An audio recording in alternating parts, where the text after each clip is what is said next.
In the middle of class, the teacher Marty notices that his students get distracted when they see a fire truck and police cars passing by outside. They explain that there was another earthquake in California and a big part of the area has disappeared into the ocean. Marty tries to check the news, but the internet isn't working. Later, Marty is supposed to talk to all his students' parents, but everyone is distracted because the internet is still not working. Marty has physical copies of his students' files, yet it's not enough. The lack of internet is making everyone feel like the end is coming. When Marty leaves the school, he gets stuck in traffic because the lights aren't working either. During the drive, he sees a sign above the bank that thanks Chuck for 39 great years. Soon news from all over the world shows the same tragedy. The ocean is slowly swallowing coastal towns. There's also been many volcanic eruptions, forest fires, and tsunamis. In China, people are already rioting. Meanwhile, Marty's ex-wife Felicia works as a nurse at the hospital. For the last few weeks they've been losing lots of staff members to self-deletion, so watching her co-workers die one by one has taken a toll on her mental health. She takes a break in the restroom only to hear more bad news on the radio and the host thanking Chuck for 39 great years. When a colleague asks Felicia if marriage or divorce is easier, Felicia answers marriage because it's done in an hour, while divorce takes months. That night Felicia calls Marty and admits she's been thinking about him all day. She wonders if split couples are remarrying because people want something familiar in these hard times, and shares some examples of coworkers who quit to be with their families. Marty shares that he doesn't have many students left either and gets philosophical, talking about the cosmic calendar and humanity's place in the universe. Then Felicia mentions the Chuck ad she saw earlier and Marty admits he saw it too, so they wonder who is putting up ads during the end of the world. Neither of them knows who Chuck is. After the call ends, Marty tries to watch TV, but soon the signal goes down just like the internet.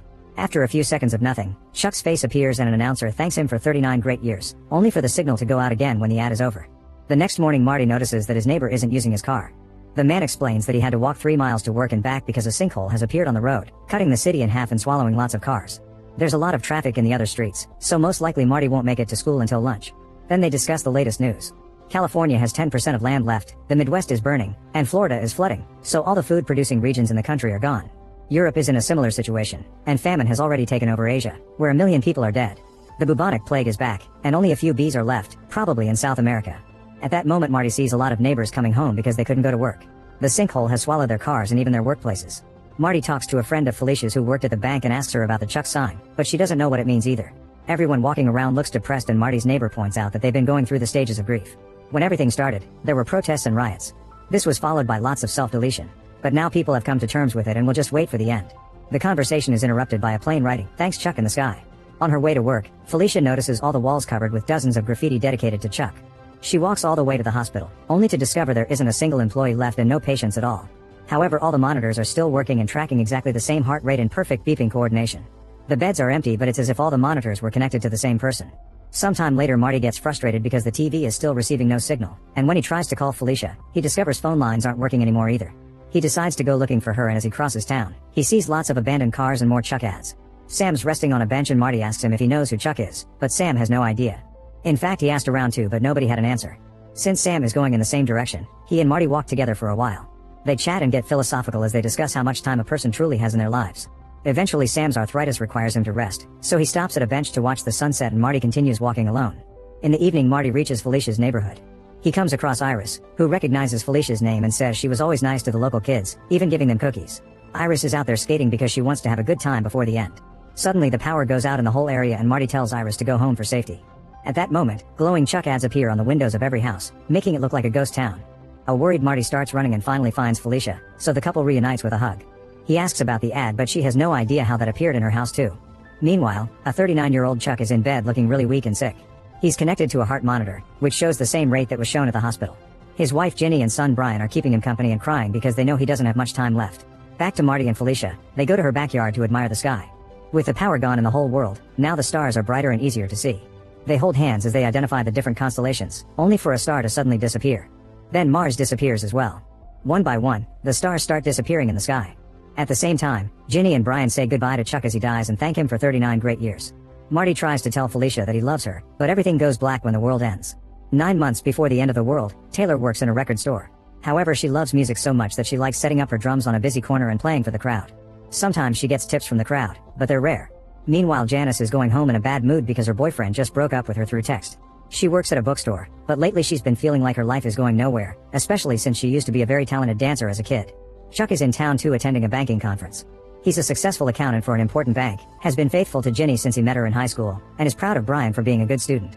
However, he isn't happy with his life either because his job is very boring and he hates other accountants. When Taylor sees Chuck being all serious as he walks down the street, she starts playing an upbeat tune to lighten the mood. To her surprise, Chuck stops in front of her and after some hesitation, he starts dancing. Soon a crowd gathers around him including Janice, who needs something upbeat in her life. She starts dancing too, so Chuck brings her to the middle of the circle and they start moving together to the rhythm of Taylor's music. Soon Chuck feels some pain in his head, but he blames it on his glasses and takes them off before he continues dancing. The crowd claps and cheers, enjoying the performance so much that they drop tons of tips in Taylor's hat.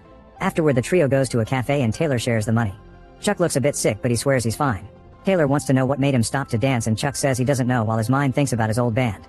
When it's time for Taylor to leave, she hugs everyone as she calls them buskers forever. Then Chuck and Janice go on a walk together. Janice shares the details of her breakup and Chuck assures her that she'll be fine. After they split, Chuck looks around the area and sees Iris skating. He also notices the empty corner and can't stop wondering why he stopped to dance.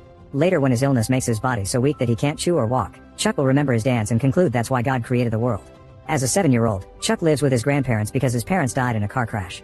To make matters worse, his mother was pregnant when it happened. For a long time, the household is nothing but sadness.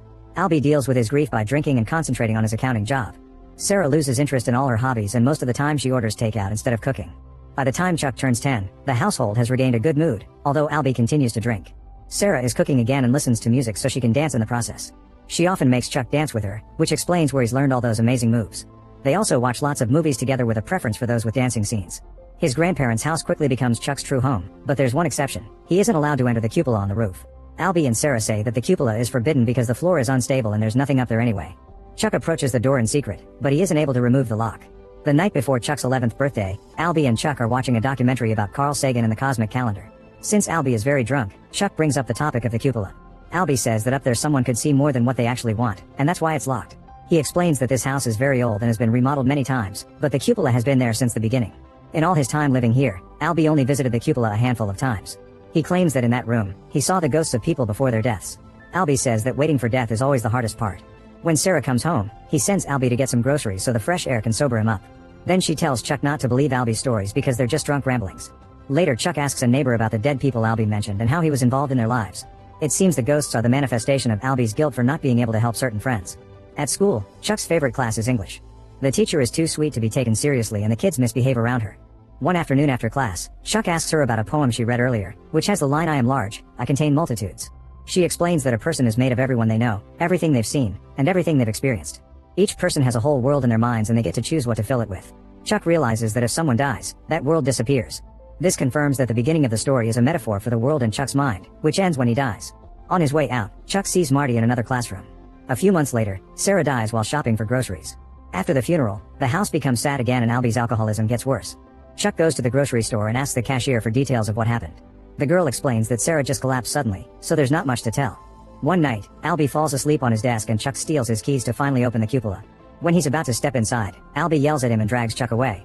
Then Albie comes to the door to close it, but he sees something inside and immediately freezes in horror.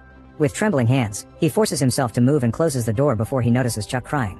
He comforts his grandson, who asks him what he saw. However, Albie says he shouldn't know and hugs him while apologizing. Later at school, Chuck learns that there's a dance club and decides to join it in memory of Sarah. The teacher is happy to see another boy because the club is always mostly girls, and she trains them in a different music genre every day. Chuck is paired with Kat, an older girl who is also the best dancer in the class. He develops a crush on her and tries to impress her with the moves Sarah taught her, only to end up teaching everyone. Kat already has a boyfriend, but she still agrees to dance with Chuck at their school's fall fling. After the teacher gives him new shoes so he can be more comfortable dancing, Chuck considers it could be his career. However, Albie continues to train him in math so he can have a future, since artists don't make money. Albie also explains that math is in every corner of the universe, even in music itself because of how it counts notes and tempo. All his accounting files have people's entire lives in them in the form of numbers. Math is art that doesn't lie. On the night of the fall fling, Chuck refuses to dance with Kat and makes up an excuse about his leg hurting. His teacher overhears him and says that if he doesn't want to dance anymore then he doesn't have, but he should at least be honest with Kat. Chuck goes outside and looks at the stars for a while to calm down and put his thoughts together. Then he returns to the party and finally asks Kat to dance. They do their routine in the middle of the dance floor and everyone gathers around them to cheer. Their dance is perfect and at the end of it, Kat kisses Chuck's cheek, which annoys her boyfriend. 6 months before Chuck's death, he tells Ginny the truth about the scar on his hand. After the party, young Chuck goes to the football field and continues to dance under the stars. He loses himself in the feeling of freedom and happiness that dancing inspires in him, and this distraction causes him to accidentally hit his hand on the fence. Ginny doesn't understand why Chuck lied about it and he admits he doesn't get it either. 5 years later, Albie dies of a heart attack at home while a teen Chuck is away playing and dancing with his band. Mortician Sam surprises Chuck by revealing Albie has already paid for his funeral because he knew this day was coming, making Chuck wonder if that's what he saw in the cupola. Since Chuck inherits the house, he decides to continue living there instead of moving with his maternal grandparents. They end up joining him there until he leaves for college, since Albie also left money for his education. Later when Chuck marries Ginny, they move to that house too. The funeral happens before his maternal grandparents arrive though, so Chuck has to be alone during that hard time. Later Sam sends him an envelope with all of Albie's personal effects, including the keys. Chuck finally enters the locked room and finds it empty with a perfect floor. When he looks out the window, he simply sees the town. Feeling disappointed, Chuck turns around to leave, but at that moment he has a vision of his old self dying in bed. This confirms Albie did see all those neighbors' deaths, but he also saw Sarah's and his own. This is why he thought the waiting was the hardest part. After the vision disappears, Chuck decides he'll continue to live his life to the fullest, refusing to surrender to depression like Albie did. He recites the poem his teacher taught him, reminding himself that he contains multitudes. Make sure to subscribe and turn on notifications so you can watch more videos like this. Thanks for watching.